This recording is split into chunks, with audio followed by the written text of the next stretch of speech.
لكن لكن الشرك الذي جعل لله ندا هو الذي يقول المدد يا رسول الله.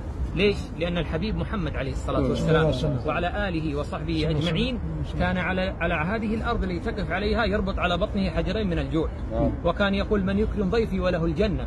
وكان عليه الصلاة والسلام ضرب في أحد وشج راسه وكسر رباعيته وسالت دماء الطاهرة على وجهه وهو ما استطاع أن يمد نفسه، بل كان يقول لابنة فاطمة بضعة رسول الله سليني من مالي لا أغني عنك من الله شيء. فلسنا أفضل من ابنة فاطمة حتى نسأله المدد، ولا أفضل من صحابته الذين أهل الصفة كانوا يتلوون من الجوع وكان يبكي الحبيب حزنا عليهم ما كان يستطيع أن يطعمهم عليه الصلاة والسلام. فهمت؟ فالدعاء إياك نعبد وإياك نستعين لا نصرفها إلا لمن خلقها.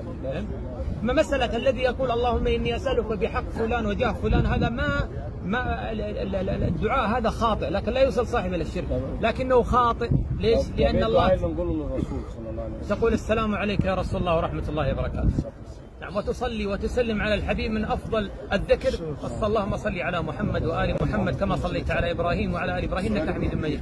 كثرة الصلاة على حبيبنا محمد عليه الصلاة والسلام يجري الله بها الهموم والغموم لأنه عمل صالح. لكن أن نذكر الحبيب عليه الصلاة والسلام أو أن نقول يا محمد أو يا رسول الله الشفاعة هذا ما لا يجوز، لأن الله قال في سورة الجن وأن المساجد لله فلا تدعوا مع الله أحدا. إذا أردت الشفاعة من سيدك محمد عليه الصلاة والسلام اتبعه، ثم قل في مستقبل القبلة اللهم شفع فيني نبيك صلى الله عليه وسلم. نعم، تسأل الله أن يأذن لنبيك أن يشفع لك، لأن للشفاعة شرطين، ما هي؟ في آية الكرسي من ذا الذي يشفع عنده إلا بإذنه، وآية أخرى ولا يشفعون إلا لمن ارتضى. فالحبيب عليه الصلاة والسلام منعها الله أن يشفع في ابن أبي سلول لما أراد أن يستغفر، وأمه أبو طالب، وكذلك أمه سمح له بالزيارة وما سمح له بالدعاء لها وهي أمه. فهمت؟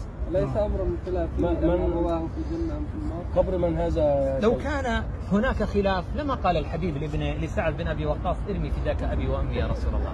هل النبي يفدي أحد على أبيه وأمه؟ نعم. إذا لا يوجد خلاف في أنهما في النار، لأن النبي سئل عليه الصلاة والسلام أتى رجل أعرابي قال أين أبي يا رسول الله؟ في الحديث الصحيح قال في النار، قال أبي وأباك في النار. ويدعم هذا القول يا أخي الله تعالى قال لنبيه لما حزن على موت أبي طالب على الكفر قال إنك لا تهدي من أحببت ولكن الله يهدي من يشاء. فمحمد عليه الصلاة والسلام لا ضيف لا يضره شيء، هو سيد الأولين والآخرين، هو سيد ولد آدم وأحب الخلق إلى الله، سواء كان أبويه ماتوا على الإسلام أو على غير الإسلام ما يضره شيء عليه الصلاة والسلام، ولا تزر وازرة وزر أخرى. لكن بعض الناس من الغلو والإطراء قال